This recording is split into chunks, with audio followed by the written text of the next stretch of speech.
आइए रुक करते हैं खबर दिन भर की ओर। लॉकडाउन में बंद पड़े कामों को किस तरह से शुरू किया जाए, पर्यटन विभाग इसकी कार्यशाला योजना कर रही है। विदेशी पर्यटकों के आने पर पहले जांच कराई जाएगी और उनके आरोग्य सेतु ऐप डाउनलोड कराया जाएगा। ये कहना है प्रमुख सचिव पर्यटन एवं संतुति विभाग का। और क्या कुछ कहा है, आइए आपको दिखाते हैं।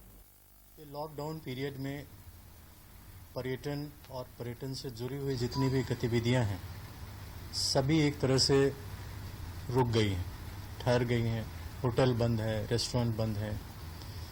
जितने भी टूरिस्ट डेस्टिनेशंस हैं, चाहे वो धार्मिक स्थल हों या अन्य दृष्टिकोण से पर्यटकों के लिए इम्पोर्टेंट प्लेस हों, म्यूजियम है, जू है, सभी बंद हैं, जिसकी वजह से पर्यटकों का आना जाना पूर्णतया बंद है। अभी बस वहाँ पे बहुत मिनिमम स्टाफ है जो उसको मेंटेन कर रहा है किसी तरह से, बट बाकी सभी चीज़ें लॉकडाउन में है। आप सब अवगत हैं कि देश तीसरे लॉकडाउन फेज में है और अभी संभावना है कि कुछ नियंत्रण के साथ हो सकता है चौथा लॉकडाउन भी 31 मई तक हो।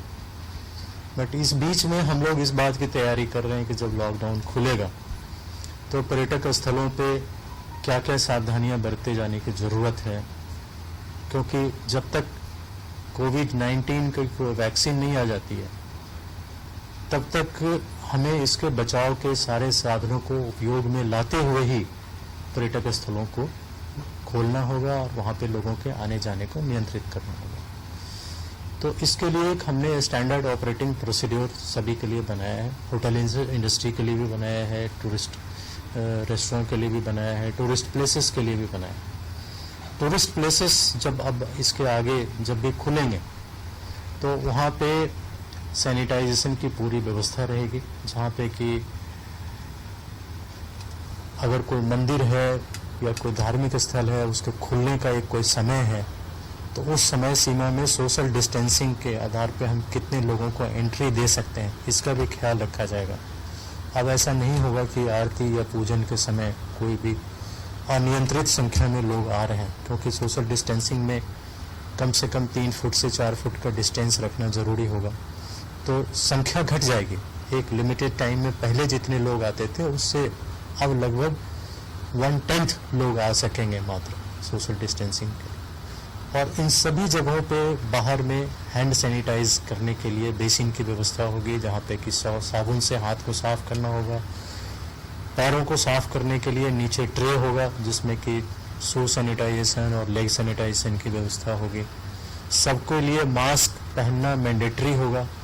सारे स्टाफ के लिए जो पर्यटक स्थल पे हैं, जो पर्यटन स्थलों को मेंटेन करते हैं, उनके लिए भी सबके लिए मास्क पहनना ज़रूरी होगा। इनफैक्ट जो स्टाफ हैं उन्हें तो अपना एक मैंडेटरी टेस्ट भी कराना होगा। और कई जगहों पे राज्य सरकारें इस बात पे भी विचार कर रही हैं कि जो पर्यटक आएँ उनके पास या तो मैंडेटरी टेस्ट हो या उनके मोबाइल में आरोग्य सेतु ऐप अपडेटेड हो जो ये बताए कि वो किस सेफ हैं अथवा उनके आसपास जहां वो रह रहे हैं वहां पे इस तरह की कोई खतरे की स्थिति तो नहीं है। जैसे गोवा ने अभी एक व्यवस्था कर दी है, क्योंकि वहाँ पे विदेशी बहुत आती है, तो गवर्नमेंट ऑफ गोवा ने अपने यहाँ पे टूरिज्म इंडस्ट्री के लिए कर दिया है कि वहाँ जितने भी फॉरेन टूरिस्ट आएंगे उन सबको कोविड-19 का टेस्ट करा के आना पड़ेगा। वो अपने पास एक टेस्ट सर्टिफिकेट लेकर के आएंगे जो ये बताएंगे कि वो कोविड-19 के प्रति पॉजिटिव नहीं है।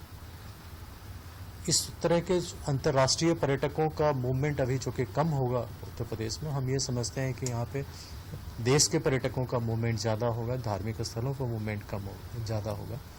तो उसके लिए हम लोगों की ये व्यवस्था होगी कि जो पर्यटक आ रहे हैं उनको इस बात के लिए प्रेरित किया जाए कि वो अपने मोबाइल में आरोग्य सेतु ऐप को डाउनलोड करके और ज़रूरत पड़ने पे उसे दिखाएं कि वो सेफ्टी जोन में हैं, सेफ हैं।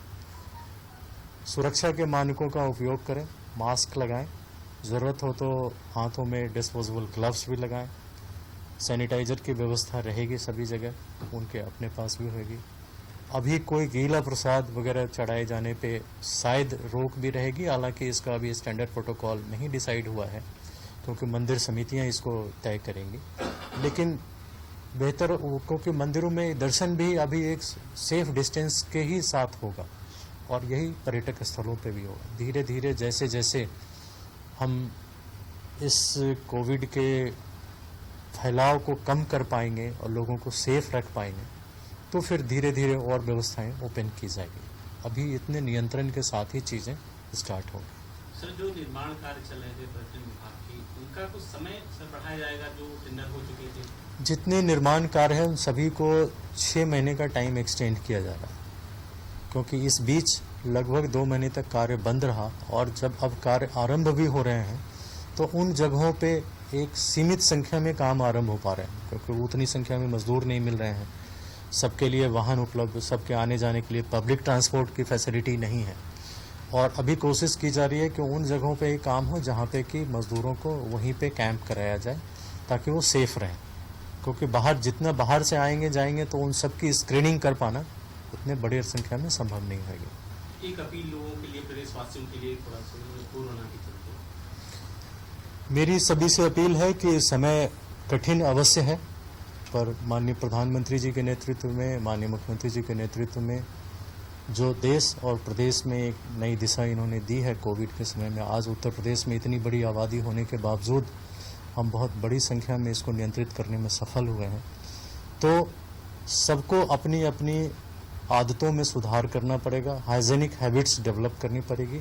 जब तक कि इस रोग का कोई इलाज नहीं आता, निदान नहीं आता, तब तक हमें इसके साथ जीने के लिए सीखना पड़ेगा, निजी तौर पे भी और व्यावसायिक तौर पे भी। और ये वर्ष इसके लिए एक चुनौतीपूर्ण वर्ष है कि लोग अपने बिजनेस में किसी तरह सर्वाइव करें, आगे प्रॉफिट की बात सोच सकते हैं।